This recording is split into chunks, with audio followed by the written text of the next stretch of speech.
Hello, everyone. I'm very excited to be here. My name is Akeem Gardner. I'm CEO of Cannabis Inc., and we are a preclinical biotechnology company from Ontario, Canada. We specialize in looking at all the prenylated flavonoids, the stilbenes, and the benzoyls in the cannabis plant. And today I'm going to present to you one of our research projects looking at glioblastoma invasion and survival with cannabis-derived flavonoids. So Cannflavin A and B are prenylated flavonoids found in cannabis sativa. They have a flavone backbone consisting of two phenyl rings and a heterocyclic ring. About 36 years ago, Barron et al. Identified these flavonoids as inhibitors of the prostaglandin E2 production. And what she demonstrated was that they had anti-inflammatory effects up to 30 times more potent than aspirin, but with a different mechanism of action, one that was presumably safer for us than our NSAIDs. These molecules are highly lipophilic, and this nature allows them to easily accumulate into cells and potentially interact with membrane-bound enzymes and receptors. Now, recent studies have explored the potential of these molecules in cancer research. One study found that Cannflavin A induced apoptosis and decreased invasion in bladder cancer cells. A 2019 preclinical study, found that an isomer of Cannflavin B, caflinone, increased apoptosis in pancreatic cells in vitro and limited metastatic progression in vivo. The FDA has recently granted an IND to allow them to further this work. However, none of these studies proposed a mechanism of action for how Cannflavins actually interfere with cancer progression. Earlier this year, we had this study published in Phytomedicine Plus, and in this study, we took a look at how Cannflavin's activity actually affected cancer and what the target of this activity might be, TrkB. And I'm going to take you through a little bit about what we found today. So first off, our work started off by looking at a protein called the activity-regulated cycloskeleton-associated protein, or ARC for short. Think of ARC like a super smart scientist in the brain. It's really important for helping our brains adapt and learn new things, our neuroplasticity. It plays a big role in how we think and understand stuff, the brain's cognitive function. Now, ARC doesn't work alone. It has a friend, the brain-derived neurotrophic factor, or BDNF. And BDNF is like a messenger that carries the instructions to ARC. It's a growth factor, which means it helps things grow and develop in our body. BDNF tells ARC to produce more of its mRNA and protein, sort of like telling it to clone itself. How does BDNF send this message? It does so through activating a special type of receptors called the tropomyosin kinase B receptor, TrkB. So you think of BDNF like a mailman, TrkB is the mailbox, and ARC is the scientist that reads the mail. Now, back in 2017, researchers in our lab identified a bunch of compounds that can change how ARC gets produced, and they found these molecules by screening through primary mouse cortical neurons. Among the identified compounds, 5 flavonoids enhanced ARC protein levels. Diethzine and ginseng were 2 isoflavones that increased ARC protein levels, as demonstrated by nuclear ARC expression measured via fluorescent immunostaining. So for us, we wanted to know, would Cannflavins act similar, would they act the same? So we adapted this previous experiment, this time focusing on the effects of Cannflavin A and B on ARC protein expression using the same primary mouse cortical neurons. And our hypothesis was that Cannflavin A and B might actually increase the amount of ARC protein when added to the neurons that were already stimulated with an external source of BDNF.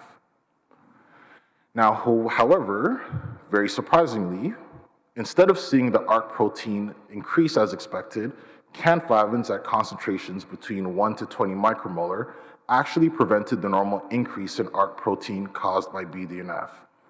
This was observed through Western blotting and by examining the protein expression in the nucleus via immunostaining. So the results that we found were actually quite different than our initial expectation. So our team wanted to find out if Cannflavins were causing the ARC protein to break down, or if they were affecting how the ARC mRNA was being copied, which is a step before a protein is made. To do so, they performed an experiment called the quantitative polymerase chain reaction, or QCPR for short. This is a fancy way of saying we were copying and measuring the amount of ARC mRNA, and we used two molecular scissors that targeted different parts of the ARC transcript. And doing this, we discovered that Cannflavins at a specific concentration, about 10 micromolar, stopped the usual increase of ARC mRNA expression. Now, putting this together with the results from the earlier experiments, the scientists concluded that effects of Cannflavins happen after TrkB is activated by BDNF, but before the machinery that controls ARC expression gets switched on. So I'm going to use a bit of analogy to talk a little bit more about TrkB. We're going to imagine TrkB activation as a relay race. BDNF is the runner at the start of the line, and TrkB receptor is the baton. Once the race starts, BDNF binds to the TrkB receptor, similar to a runner grabbing the baton. This binding leads to the dimerization of two TrkB receptor parts, similar to two hands holding a baton. And once these parts are together, tyrosine residues on the receptors, which are like the baton's marking, get flagged or phosphorylated. This tagging recruits and activates helper proteins such as SHIC or GERB2, kind of like signaling the next runner to get ready. So what we wanted to see is, would the Cannflavins influence this relay race? We focused on two important markings on the baton, the Y515 and Y705. And once again, using Western blot, we see that both Cannflavin A and Cannflavin B, like unexpected hurdles in a race, slow down the tagging of these baton markings in a dose-dependent manner. This means the more Cannflavins we add, the less tagging happens, which ultimately prevents the activation of the next runners, or downstream signaling cascades. Let's continue with the race analogy. So after the baton has been picked up and the race is underway, there are several tracks that a runner can take. These are like the signaling pathways that are controlled by TrkB. Specifically, you have MAPK, ACT, mTOR, and the S6K pathways. You can think of these pathways like the different lanes in a relay race. So what we decided to do was look at how Cannflavin A and B can impact these lanes. And using Western blotting, we found that Cannflavins A and B significantly slow down the runners in these lanes. They reduce the BDNF-induced increase in MAPK, ACT, and the S6K pathways. So in our race analogy, if BDNF is the starting pistol, it usually makes these runners or pathways speed up. But with Cannflavins A and B, it's as if they're running on a track filled with obstacles, slowing them down. What's more is that we noticed that the changes in speed across these lanes happened independently of each other with limited interactions. And this suggests that Cannflavins likely set up their obstacles very early on in the race, right at the start of TrkB signal activation. So, what does all this mean for cancer research? Well, TrkB is a little bit of a troublemaker in many types of cancers. This includes breast, liver, lung, and very severe type of cancer, of brain cancer called the glioblastoma multiforme, GBM for short. GBM is the worst kind of brain cancer. It's top level, it can show up anywhere within the command center of our body, our central nervous system. GBM has the ability to grow rapidly with proliferation, it can invade nearby cells, invasion, and it could also send its henchmen to other areas of the body with metastasis. And guess who's giving GBM these powers? Yep, it's our problematic friend, TrkB. Sorry, it was supposed to be here. Because of its effects in the human body, we often lose the war against GBM with survival rates less than 2 years. Right? The current weapons that we have against GBM, like surgery, chemotherapy, and radiation, can help us fight battles for a while, but things often end up in relapse and GBM taking control. And this is why it's very important for us to understand and control the molecular abnormalities in GBM, as if we can figure out a way to take away TrkB's ability to aid GBM, this could lead to more effective treatments in our fight against GBM and other cancers. So in our next batch of experiments, we wanted to select a control that can make sure that our work was valid. And the control we selected was ANA12. ANA12 is a unique molecule because it selectively inhibits TrkB with minimal impact on other Trk family receptors, or RTKs. It crosses the blood-brain barrier and non-competitively antagonizes TrkB receptors' ligand binding domain, preventing BDNF activation. A 2017 study demonstrated the dose-dependent efficacy of ANA12 on U87 GBM cells, assessing cell viability over 72 hours. So our goal was to find out what happens to these GBM cancer cells when we expose them to more and more of these TrkB inhibitors. So first we started with ANA12. We tested out on 2 different types of GBM cells, the A172s and U87s, to make sure we can get the same results as the 2017 study. Next, we moved on to Cannflavin A, and then we looked at Cannflavin B. And when you look at the bar graphs of the results, you can see that as we increased the dose and the amount of time cells were exposed to these inhibitors, the cells responded way more than when we just used DMSO control. Next, we wanted to see if these results were the result of toxic molecules. No one wants those. So we conducted a cytotoxicity LDH assay, and results showed low percentages of LDH for Cannflavin A and B in both cell lines. Most doses exhibited 5% or less, except for high-dose Cannflavin B. And what this indicates is that the decrease in cell viability is not due to necrosis caused by the molecules. To assess how these compounds inhibit cell migration, we performed a 2D scratch assay. This is where we use a pipette tip to scratch a monolayer of cells on a plate, and then live time-lapse imaging captures the migration of GBM cancer cells with the addition of ANA12 and Cannflavins compared to DMSO. You can see how they're moving here. Now, interestingly, what we found was that the cells migrated faster with Cannflavins, but then they slowed down after 48 hours when you compare them to the DMSO control. Next, we performed a 3D spheroid migration assay, and after 24 hours, low doses of the inhibitors reduced the number of area cells migrating from the spheroid compared to the DMSO control. You can see that data here. We want to see how these substances, ANA12, CannA, CannB, can affect the way GBM cells invade or spread. And to do this, we used the Boyden chamber assay. This is a special setup where we put the cells on a gel that represent the environment around the cells in the body, and then we give the cells about 24 hours to do their work. After that, we clean up and we add a special dye to the cells, and we can see them better under the microscope. And from our early results, it looks like even small amounts of ANA12, CannA, and CannB can slow down these GBM cells, making them less able to spread through the gel. This is a good sign because it suggests that these substances can potentially slow down the spread of GBM cells in the body.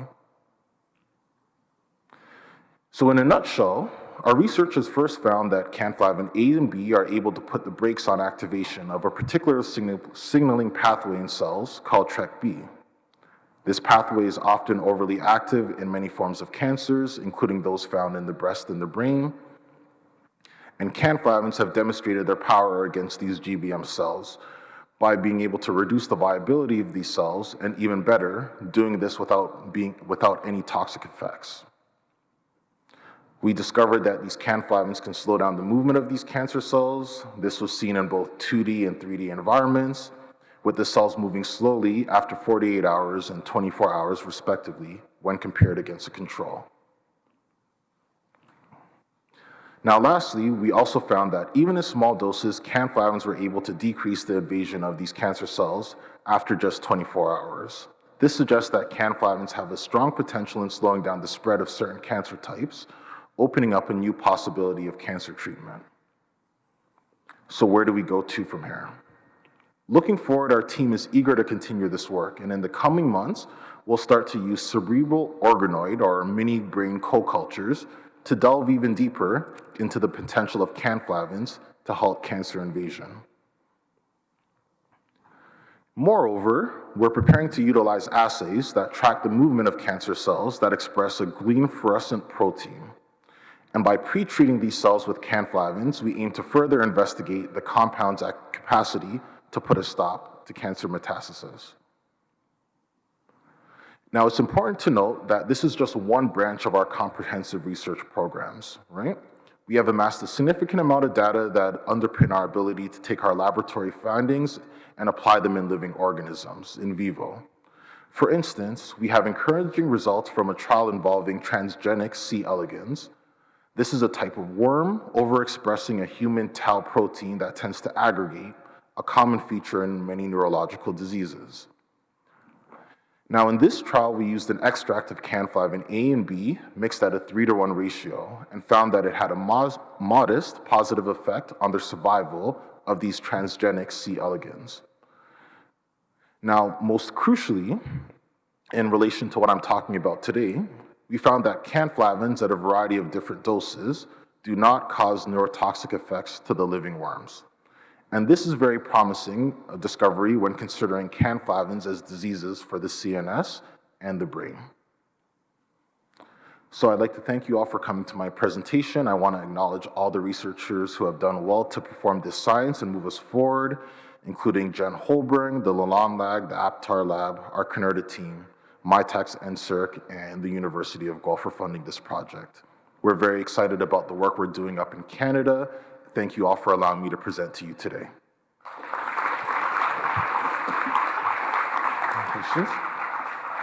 Thank you. That's very interesting work. I'm curious your perspective on these two different entities, GBM and tau protein Alzheimer's dementia, in which the TrkB pathway would be an important reparative and preventative pathway in Alzheimer's, where you might not want to suppress it. How do you tease those two apart and the role of Cannflavins in each of those conditions? You're asking how do we adapt the data from... Well, I'm just curious your thoughts, right? Yep. Inhibiting TrkB could be useful in GBM, Yep. but it seems like in models of Alzheimer's, increased TrkB activity is beneficial. Understood. So we're going to have another presentation a little bit later today. Hunter Land at BRC will take you a little bit more through the transgenic C. elegans study. There we looked a little bit more at tau, and in order for me to not step on his toes, I'll let him share with you what we found about tau and Alzheimer's in regards to Cannflavins, but also cannabinoids as well. What's most important, I think, from this is that we know that glioblastoma to less than 2-year survival, and people and patients are looking for anything that can help prolong the survivability of these patients. And that's what we found in these models. So that's the thing that we were most excited about here.